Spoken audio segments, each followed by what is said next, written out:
Šiandien aptarsime PostVim vartotojo sąsają, jutiklinę vartotojo sąsają bei materialiai. Taip pat vartotojų sąsajų tyrimą. Taigi pradėsime nuo PostVim sąsajos. Mažesni mobilieji įrenginiai, tokie kaip PDA ir išmanieji telefonai, paprastai naudoja VIMP elementus su kitokiamis metaforomis dėl erdvės suvaržymų ir turimų įvesties įrenginių. Programėlės, kurioms VIMP nelabai tinka, gali naudoti naujesnės sąveikos technikas, bendrai pavadintas PostVim vartotojo sąsajomis. Nuo 2011 metų kai kurios jutikliniais ekranais paremtos operacinės sistemos, tokios kaip Apple, iOS ir Android, naudoja GUI klasę pavadintą PostVim. Šios palaiko sąveiką naudojant daugiau nei vieno piršto kontaktą su ekranu, kuris leidžia veiksmus tokius kaip spaudimas ir sukimas, kurių neleidžia vienas žymeklis ir pelė. PostVim apima 3D kompozicijos langų valdymo programas, pavyzdžiui, Compiz, Desktop Window Manager ir LG3D. Kai kurios PostVim sąsajos gali būti tinkamesnės programėlėms, kurios modeliuoja imersinės 3D aplinkas, kaip pavyzdžiui Google Earth. Kita vartotojo sąsaja yra jutiklinė.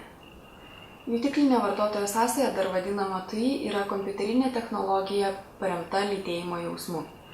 Grafinė vartotojo sąsaja remiasi regėjimu, TUI leidžia ne tik jungti kompiuterio funkcijas, bet taip pat leidžia vartotojui, ypač turinčiam regėjimo sutrikimų, naudoti sąveiką paremtą lytėjimu ar brailio raštu. TUI technologija turi keletą įdomių savybių. Pavyzdžiui, ji gali pasiūlyti sprendimą panašų į viešojo rakto infrastruktūrą, kurioje išspausdintas puslapis ir su juo susijusios duomenų bazės tarnauja kaip skaitmeninių teisių valdymo sprendimas, kuriam nereikia vartotojo vardų, slaptažodžių ir ar skaitmeninių sertifikatų. Jei skaitytojai turi spausdintą puslapį ir technologijas, jie turi teisę naudotis nuorodą ir susieti ją su skaitmeniniu turiniu. TUI taip pat gali būti priemonė padedanti mažinti skaitmeninę atskirtį. Specialių reikalavimų turintys žmonės gali naudotis lietimą pirštais ar žymekliu, kad gautų priėjimą prie skaitmeninės aplinkos. Tai gali būti pakeistas rašymas, tradicinis būdas patekti į skaitmeninį pasaulį, vartotojams, kurie neturi piršto ir negali rašyti.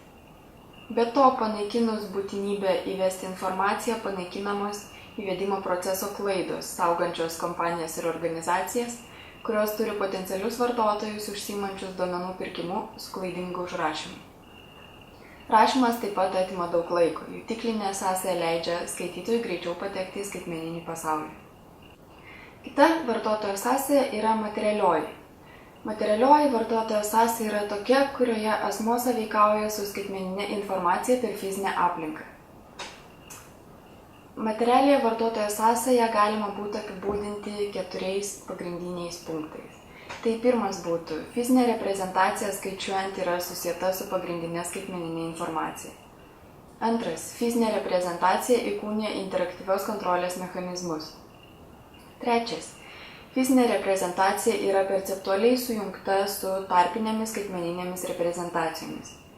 Ir paskutinis, tai materialinių vertybių fizinė būsena įkūnija pagrindinius skaitmeninės sistemos būsenos aspektus. Dabar aptarsime vartotojų sąsajų tyrimą. Taigi, siekiant palyginti natūraliosios vartotojo sąsajos privalumus ir trūkumus, buvo atliktas tyrimas. Per 5 dienas didžiausioje Šveicarijos kompiuterių mugėje 4 skirtingos kompiuterių stotys su komandinė kalba, pele, jutikliais ir skaitmeninių žaidimų stalo DPD sąsaja buvo pateiktos viešam naudojimui.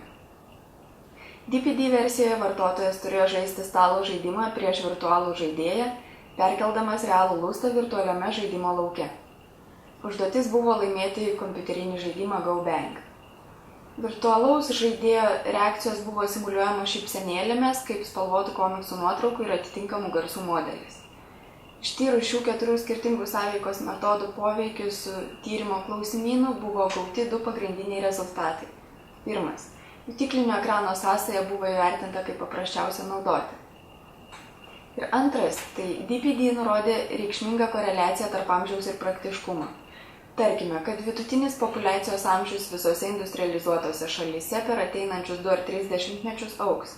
Tuomet šis rezultatas turės didžiulę svarbą moderniųjų kompiuterių vystymo technologijoms vyresnio amžiaus žmonėms. Sistema su NUI palaiko realių ir virtualių objektų mišinį toje pačioje sąveikos erdvėje. Kaip įvesti jį atpažįsta ir supranta fizinius objektus ir žmonės veikiančius natūraliu būdu.